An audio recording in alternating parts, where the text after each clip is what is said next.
यानी कि चिंतामणि पृथ्वी की संपत्ति दे सकती है, कल्पवृक्ष स्वर्ग का सुख दे सकता है, किंतु गुरु महाराज प्रसन्न हो जाएं, सदगुरु प्रसन्न हो जाएं तो वैकुंठ की संपत्ति प्रदान कर सकते हैं।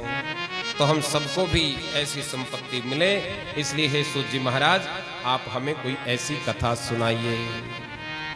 सूत जी ने कहा कि आपके प्रश्न से जगत का मंगल होगा और ये सारा जगत काल रूपी सर्प के मुख में ही जा रहा है।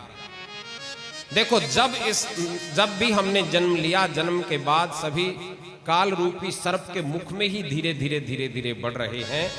काल व्याल मुख ग्रास त्रास निर्नाश हेतवे। तो क्या किया जाए? श्रीमद् भागवतम शास्त्रम कलौकीरेण भाषितम, कलौकीरेण भाषितम। ध्यान देकर के सुनना, भागवत की महिमा के बहुत सारे श्लोक भागवत में आए हैं। उन्हीं में से एक श्लोक ये है, ये जीव निरंतर काल के मुख में जा रहा है। तो काल के मुख का काल का ग्रास हम सब बन रहे हैं। एक दिन हम सब ने इस शरीर को छोड़ करके जाना है। तो जीते जी हमारा कल्याण हो जाए, मुक्ति का कोई यत्न हमारा हो जाए, तो वो क्या कहा गया है? बोले श्रीमद् भागवतम शास्त्रम कलौकीरेण भाषितम। श्रीमद् भागवत की कथा सुनकर के काल के मुख का ग्रास जो हम बनते जा रहे हैं, भाई ठीक है काल का ग्रास तो बनेंगे, लेकिन श्रीमद् भागवत सुनकर के, शास्त्र को सुनकर के हमारा कल्याण जीते जी हो जाएगा, इस बात का आश्वासन संत दे रहे हैं। बोले भागवत भगवान की जय हो। जब जीवों के कई जन्मों के पुण्य उदय होते हैं तब उन्हें श्रीमद् भागवत सुनने का अवसर प्राप्त होता है। प्रेम से कहो श्री राम। यानी कि जब पुण्य उदय होते हैं, शुरू में ही हमने कहा था कि आप पुण्यशाली हैं, आप भाग्यशाली हैं। भाई आपके पुण्य उदय हुए हैं तभी तो तीर्थ पर बैठ करके आप इस भागवत की वार्ता को आप लोग सुन रहे हैं। तो सूत जी के द्वारा शौनक आदि ऋषियों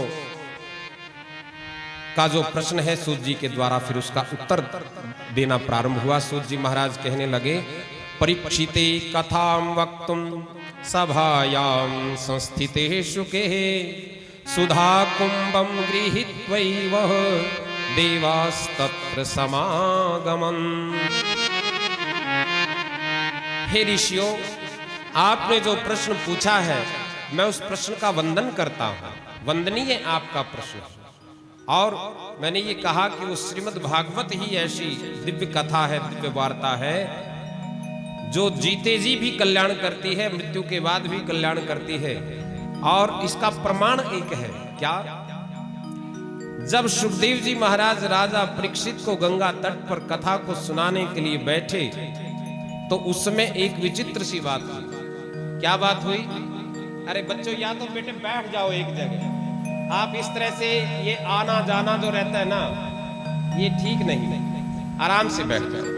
बोली श्री वृंदावन बिहारी लाल की जय हो।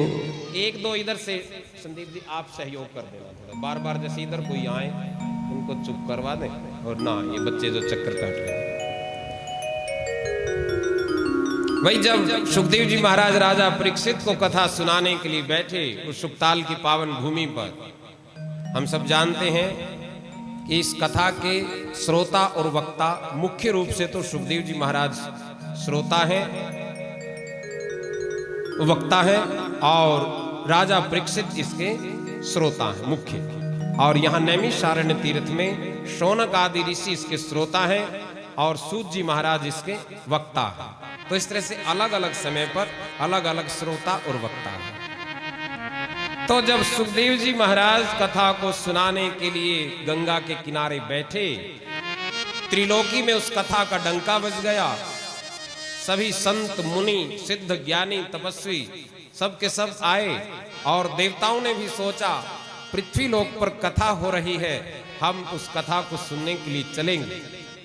और वही जब कथा में जाया जाता है तो खाली तो कोई जाता नहीं, कोई पत्र पुष्प फल इत्यादि लेकर के कथा में जाते हैं तो देवता लोग, जिसके पास जो है, जिसके पास जैसी सामर्थ्य है वैसी लेकर के वो कथा में चला जाता है। ठीक है, तो देवता लोग कथा में आए, देवता लोग भी खाली नहीं आए। ध्यान दे करके सुनना बंधु। देवता लोग भी एक वस्तु लेकर के आए। क्या लेकर के आए हैं? बोले स्वर्ग में एक वस्तु है जो बड़ी बेशकीमती है, जो कहीं भी नहीं मिलती, वो है अमृत। समुद्र मंथन के समय जो अमृत देवताओं को मिला तो वो देवताओं की बड़ी दिव्य संपत्ति है। तब से थोड़ा थोड़ा उसमें से पान करते रहते हैं और देवता दिव्य जीवी दीर्घ जीवी बने रहते हैं। ऐसा अमृत है उनके पास। तो वो अमृत लेकर के आ गए, अमृत कलश लेकर के इस कथा में आ गए। कथा का महत्व बताया जा रहा है, ध्यान देकर के सुनना। आपको प्रथम दिन कथा के महत्व में स्पष्ट हो जाएगा भाई श्रीमद् भागवत को क्यों बार बार कहा और सुना जाता है।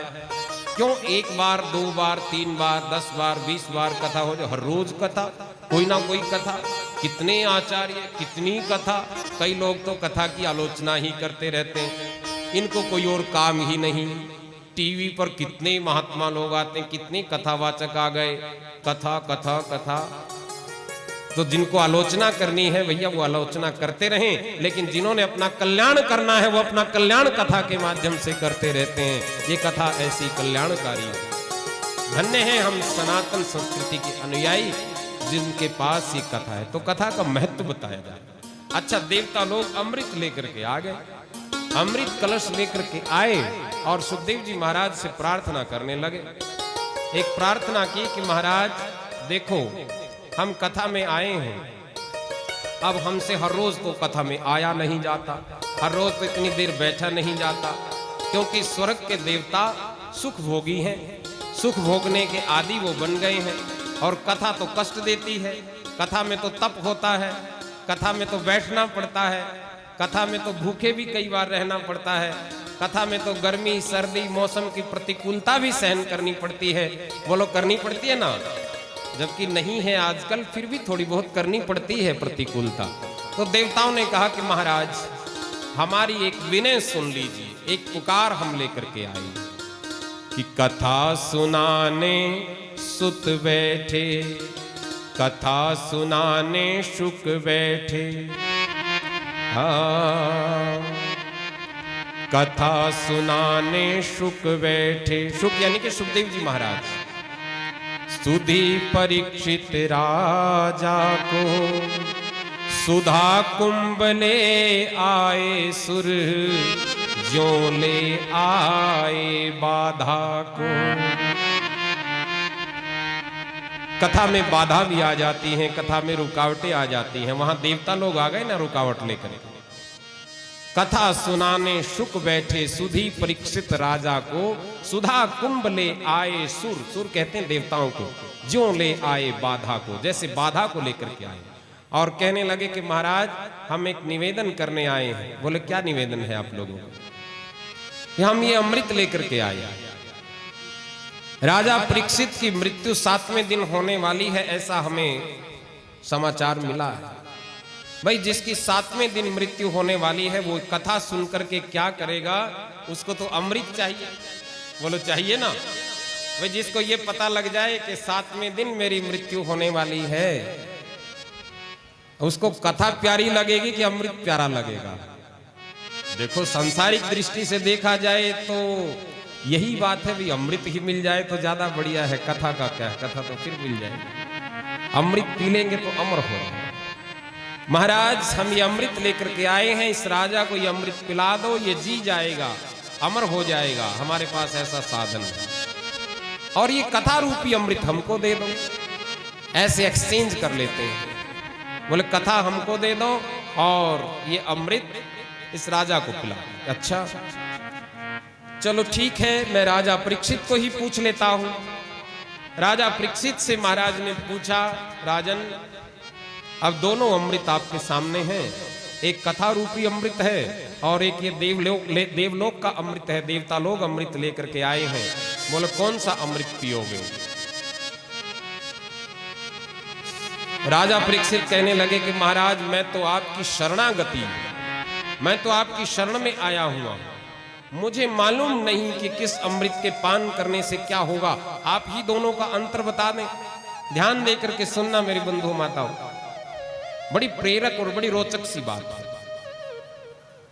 और अमृत का अर्थ यहां लगाना सांसारिक सुख, सांसारिक ऐश्वर्य, इस जगत का ऐश्वर्य है। वह एक तरफ वो हो और एक तरफ भगवान की कथा हो, प्रधानता किसकी है और हम किसको प्रधान मान रख के चल रहे हैं आज तक जीवन में, किसको आगे जिसकी प्रधानता मानेंगे वो क्या चीज है। ठीक है गुरुदेव मैं तो आपकी शरणागति हूं, मुझे मालूम नहीं मेरा हित किसमें है, बस मैं तो इतना जानता हूं कि मैं आपकी शरण में आया हूं और जिसमें मेरा कल्याण होना हो आप वो चीज कर दीजिए, वो चीज मुझको पिला दीजिए। तो दोनों में मुझे अंतर वैसे बता दो, दोनों का अंतर पता चल जाएगा तो हो सकता है मैं कोई निर्णय भी ले लूं कि मैं कौन सा अमृत पीना चाहता हूं।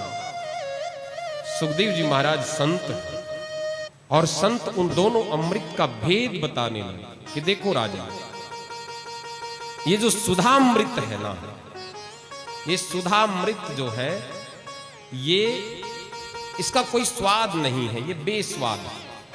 अच्छा, एक तो ये हो गया। और ये कथामृत बोले, कथामृत तो सुस्वादु है, इसमें तो अनेक प्रकार के रस हैं, इसमें तो कीर्तन भी है, इसमें तो हरि दर्शन भी है, इसमें तो संतों की महिमा भी है, इसमें भगवंत की महिमा भी है, तो इसमें तो ये तो सुस्वादु है। अच्छा, और बोले सुधामृत जो है ये सीमित है, बस अमृत कलश जो समुद्र मंथन के समय निकला था वही देवताओं के पास है और स्वल्प है, सीमित है, लिमिट है, लिमिट में है, ये तो बस थोड़ा थोड़ा थोड़ा थोड़ा देवता लोग इसका पान करते रहते हैं और जब ये समाप्त हो जाएगा तो फिर बस बात खत्म। और कथा रूपी अमृत कैसा है? कथा रूपी अमृत तो असीमित है, असीमित है, ये समाप्त होने वाला नहीं है। कथा रूपी अमृत ऐसा अनंत है, ऐसा असीमित है, इसको पीते रहो, पीते रहो, जब तक जियो तब तक पियो, ये समाप्त होने वाला है नहीं। जब तक सांस है तब तक पीते रहो, जब तक विश्वास है तब तक इस कथा रूपी अमृत को। अच्छा, अमृत पीने के बाद क्या होगा? बोले जो ये देवलोक का अमृत है, इस अमृत का पान करने के बाद भी एक ना एक दिन तो जाना ही पड़ेगा, क्योंकि ब्रह्म पर्यंत तक भी चले जाते हैं, उनकी भी आयु पूर्ण हो जाती है, इंद्र आदि भी परिवर्तित हो जाते हैं, तो सबको जाना पड़ता है, एक ना एक दिन तो जाना ही पड़ेगा। और हरि कथा सुनकर के क्या होगा महाराज? बोले ये हरि कथा सुनकर के ये शरीर भले ही छूट जाए लेकिन मोक्ष पद की प्राप्ति हो जाती है, ऐसी दिव्य ये कथा। तो ऐसा जब भेद बताया दोनों के मध्य, राजा परीक्षित तो तैयार हो गए महाराज, जब एक ना एक दिन मरना ही है और जीवन बहुत लंबा हो, इसका क्या, जीवन भले ही छोटा हो लेकिन दिव्य हो, एक दिन ही जी मगर इंसान बनकर जी। जीवन भले ही छोटा हो लेकिन वो दिव्य होना चाहिए, दीर्घ जीवी बने कोई जरूरी नहीं, लेकिन दिव्य जीवी बने। तो महाराज मैंने अंतर समझ लिया और ये देवताओं का अमृत देवताओं को मुबारक, मुझे तो आपके मुखार विंद से जो ये कथा रूपी अमृत का पान आप करवा रहे हो यही करवाते रहिए, इसी से ही मेरा कल्याण है। बोलिए भागवत भगवान की। बार बार तेरी कथा सुनूं मैं प्यारे कृष्ण मुरार। हे प्रभु, बार बार आपकी कथा को सुने, बार बार जब जब अवसर मिले उस अवसर को मैं ढूंढता रहूं। बार बार तेरी कथा सुनो मैं प्यारे कृष्ण मुरार, बार तेरी कथा सुनो मैं प्यारे कृष्ण मुरार। सुन लो प्रभु जी दिल की यही है पुकार, सुन लो प्रभु जी दिल की यही है पुकार। बार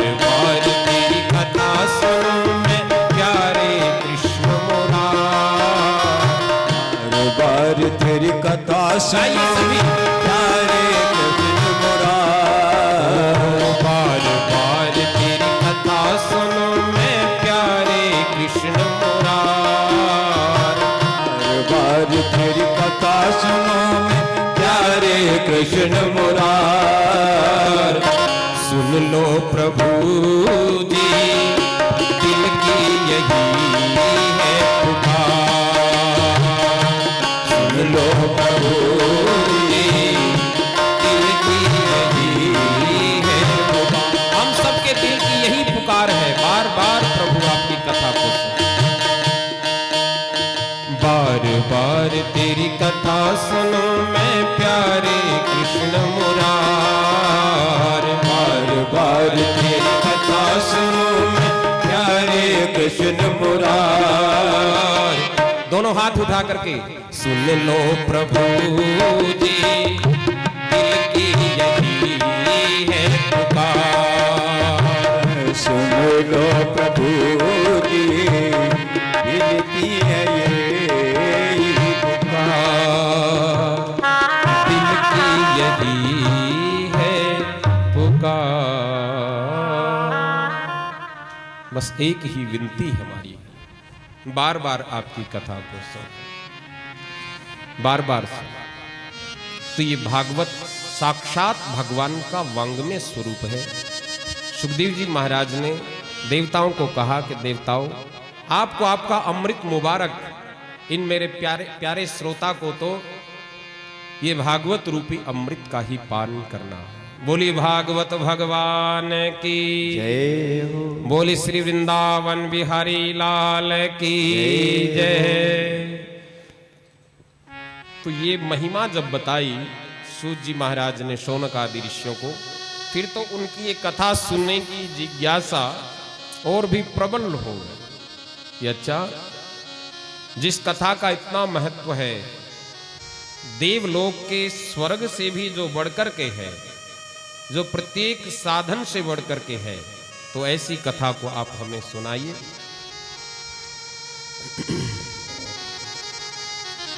अब कि मैं वही कथा आप लोगों को सुनाने जा रहा हूं जिस कथा को एक बार नारद मुनि ने आनंद नामक तट पर हरिद्वार में सुनाया। आयोजन नारद जी ने करवाया था और सनक आदि मुनियों ने उस कथा को यहां सुनाया। ऐसा वर्णन जब सुना ऋषियों ने, तो ऋषियों ने पूछा कि नारद मुनि तो क्षण भर ही कहीं ठहरते हैं और हरि नाम का कीर्तन गाते हुए बस भ्रमणशील रहते हैं, और कथा के लिए तो रुकना पड़ता है, कथा के लिए तो साधन जुटाने पड़ते हैं, अनेक प्रकार की तैयारियां करनी पड़ती हैं। नारद जी तो ना गृहस्थी है, ना कोई उनके पास साधन है, तो नारद जी ने कैसे कथा को करवाया, ये तो बड़ी हैरानी की बात है। हम जरूर सुनना चाहेंगे कि नारद जी महाराज ने हरिद्वार की उस पावन भूमि पर, यही वो भूमि है बंधु माताओं, ये ज्ञान की भूमि है, तप की भूमि है, ऋषियों की भूमि है, कथा की भूमि है। क्या महिमा इस भूमि की कही जाए। ये पावन गंगा का तट हर तरीके से कल्याणकारी है, हर तरीके से कल्याणकारी। तो जीवन में जब भी अवसर मिले, जब भी मौका मिले, इन पावन तीर्थों पर कथा को सुनना चाहिए। मैंने बैठते ही कहा था, समय का और स्थान का बड़ा महत्व होता है। घर में कथा की अनुकूलता, ईश्वर कभी अनुग्रह करें तो वो भी अनुकूलता प्राप्त हो जाती है। जीवन में जरूर भागवत कथा का आयोजन अपने जीवन में समय रहते करवा लेना चाहिए। प्रेम से कहो श्री राधे। समय रहते क्या, न जाने कब राम नाम सत हो जाए, ये तो सत्य है ना। न जाने कब ये प्राण पखेरु उड़ जाए, तो जीवन में जब भी अवसर मिले, जब भी भगवान की प्रेरणा हो, तो भागवत रूपी इस दिव्य आयोजन का लाभ हमें उठा ही लेना चाहिए। तो भागवत की कथा की इतनी महिमा है, तो ये कथा 7 दिन में ही क्यों सुनाई जाती है। यद्यपि श्रीमद् भागवत कथा तो नारद जी ने ब्रह्मा जी से ही सुन लिया था, लेकिन सप्ताह श्रवण की तो विधि शनक आदि ऋषियों ने नारद जी को बताई है। तो ये सप्ताह विधि जो 7 दिनों की जो विधि है, इसका प्रथम बार आयोजन यदि कहीं हुआ तो नारद जी के माध्यम से और शनकादि मुनियों के द्वारा, शनकादि मुनि इस कथा के आचार्य हुए, उन्होंने इस कथा को हरिद्वार में करवाया। कैसे करवाया? अब जब जिज्ञासा ये हुई कि किस प्रकार से इस कथा का आयोजन नारद जी ने यहाँ करवाया, महाराज हमारी ये सुनने की इच्छा है। एकदातु विशालायम चत्वार ऋषयो मलः सत्संगार्थम समायाता तदृशु सुर तत्र नारदम। एक बार ये चारों ऋषि कुमार जो हैं हिमालय के उस पावन क्षेत्र में साधना करने के लिए, तप करने के लिए इकट्ठे हुए, चारों सत्संग करने के लिए इकट्ठे हुए। सनक, सनंदन, सनातन, सनत कुमार। तो ये चारों ऋषि कुमार पावन हिमालय में सत्संग के लिए इकट्ठे हुए। महापुरुष लोग जब मिलते हैं तो वो सत्संग ही करते हैं, वो निरर्थक चर्चा नहीं करते, इधर उधर की बेकार की चर्चा नहीं करते। सांसारिक लोग जब मिलते हैं, मूढ़ अज्ञानी लोग जब मिलते हैं तो बेकार की चर्चा करते हैं, जिस चर्चा से कुछ हासिल होने वाला नहीं होता है। ध्यान देकर के सुनना बंधु मन। चारों ऋषि कुमार सत्संग के निमित्त इकट्ठे हुए और उन्होंने नारद जी महाराज को वहां देखा। अब नारद जी को देखा तो इसमें तो कोई हैरानी नहीं, क्योंकि नारद जी तो वीणा बजाते हुए और भगवान का गुणगान करते हुए कहीं भी प्रकट हो जाते हैं। श्रीमन नारायण नारायण नारायण कहीं भी प्रकट हो जाते हैं। नारद जी को तो भगवान का मन कहा गया है। जैसे मन कहीं भी, हम बैठे यहाँ हैं और मन से कहीं भी होकर के आ जाते हैं। कितनी बार अपना मन इतनी देर में कितनी बार घर के चक्कर लगा करके आ गया होगा, कितनी बार दुकान के चक्कर मन लगा करके आ गया होगा, कितनी बार अपने कारोबार के चक्कर ये मनीराम लगा करके आ गया होगा। ठीक है ना?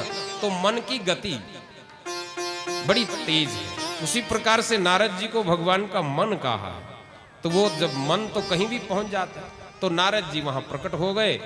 अब नारद जी के मुख पर सदैव प्रसन्नता रहती है। ध्यान देना, नारद जी का मुख सदा प्रसन्न रहता है, चित्त पर प्रसन्नता रहती है, आनंद रहता है। जो भगवान के नाम में मग्न है तो उनको चिंता किस बात की, इसलिए नारद जी के मुख पर चिंता मलिनता रहती नहीं। लेकिन आज उल्टा हो रहा है, आज उल्टा हो रहा है। आज नारद जी का मन थोड़ा उदास है, नारद जी का मन खिन्न है।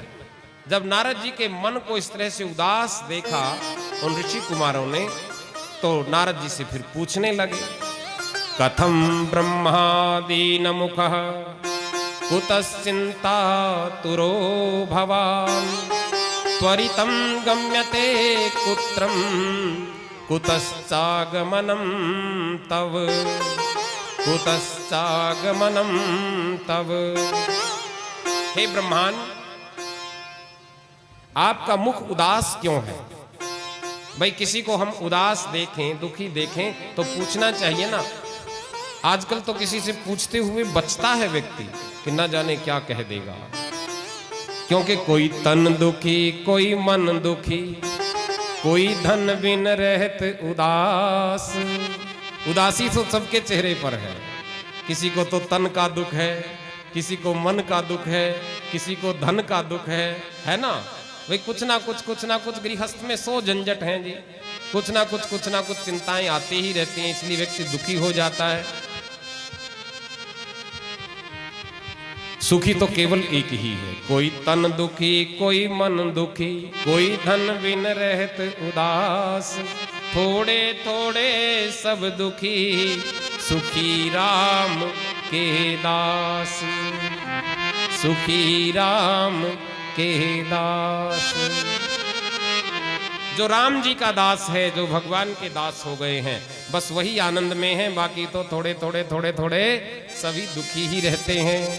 तो नारद जी से पूछा हे मुनिवर, आप तो सदैव प्रसन्न रहने वाले हो, आज किस बात की चिंता?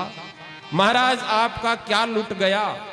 भाई गृहस्थियों के जीवन में तो 100 चिंता, घर की चिंता, कारोबार की चिंता, बेटे बेटी की चिंता, बेटे बेटी के विवाह की चिंता, बिजनेस की चिंता, कितनी चिंता है गृहस्थियों को। और तो और अपने शरीर की चिंता, किसी को घुटनों की चिंता, किसी को आंख की चिंता, किसी को कान की चिंता, चिंताएं ही चिंताएं हैं जी महाराज गृहस्थी में। तो बोलो है कि नहीं है ना जी? गृहस्थी में तो 1000 चिंता, हर रोज चिंता। लेकिन महाराज आपका क्या लुट गया? आप किस बात की चिंता कर रहे हो?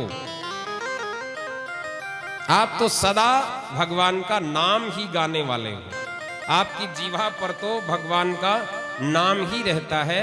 आपका तो परम धन जो है वो भगवान का नाम ही है, और दूसरा कोई धन आपका है नहीं।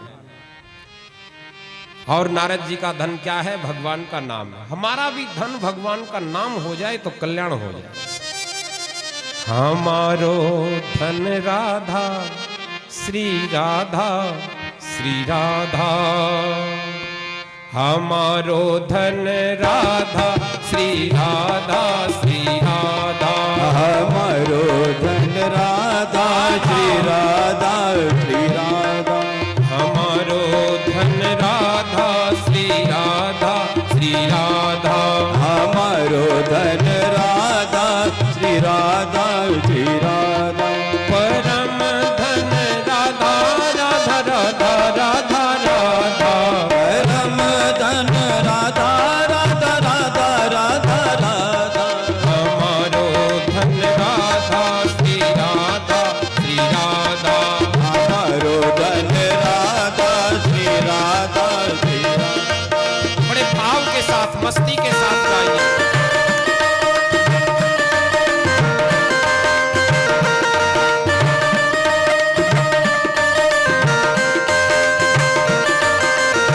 हरि हरि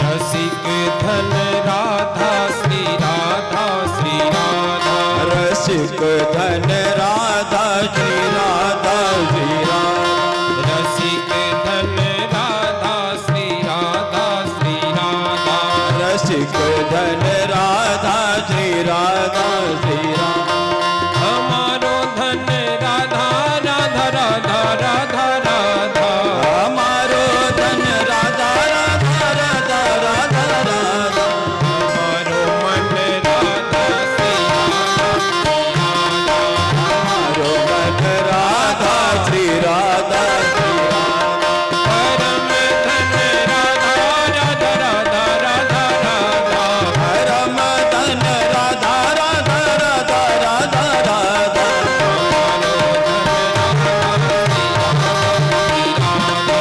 हमारो धन राधा श्री राधा श्री राधा।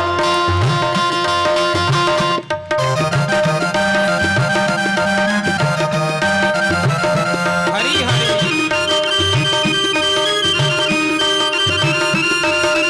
मीठी मीठी ताली बजाते हुए भाव के साथ गाइए।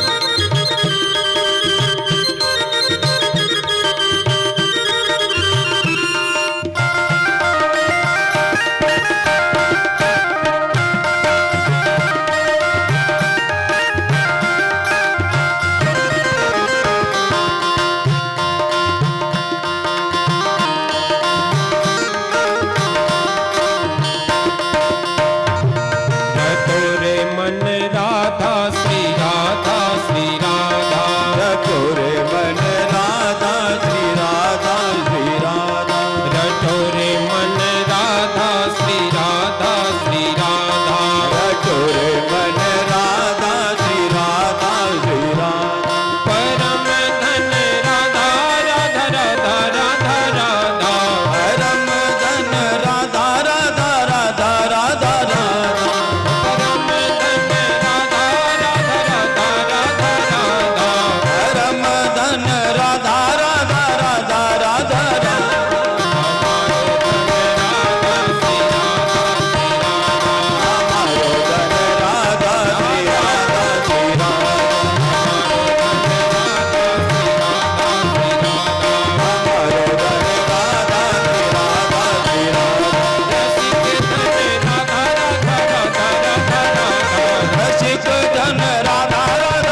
श्री राधे जय जय श्री राधे।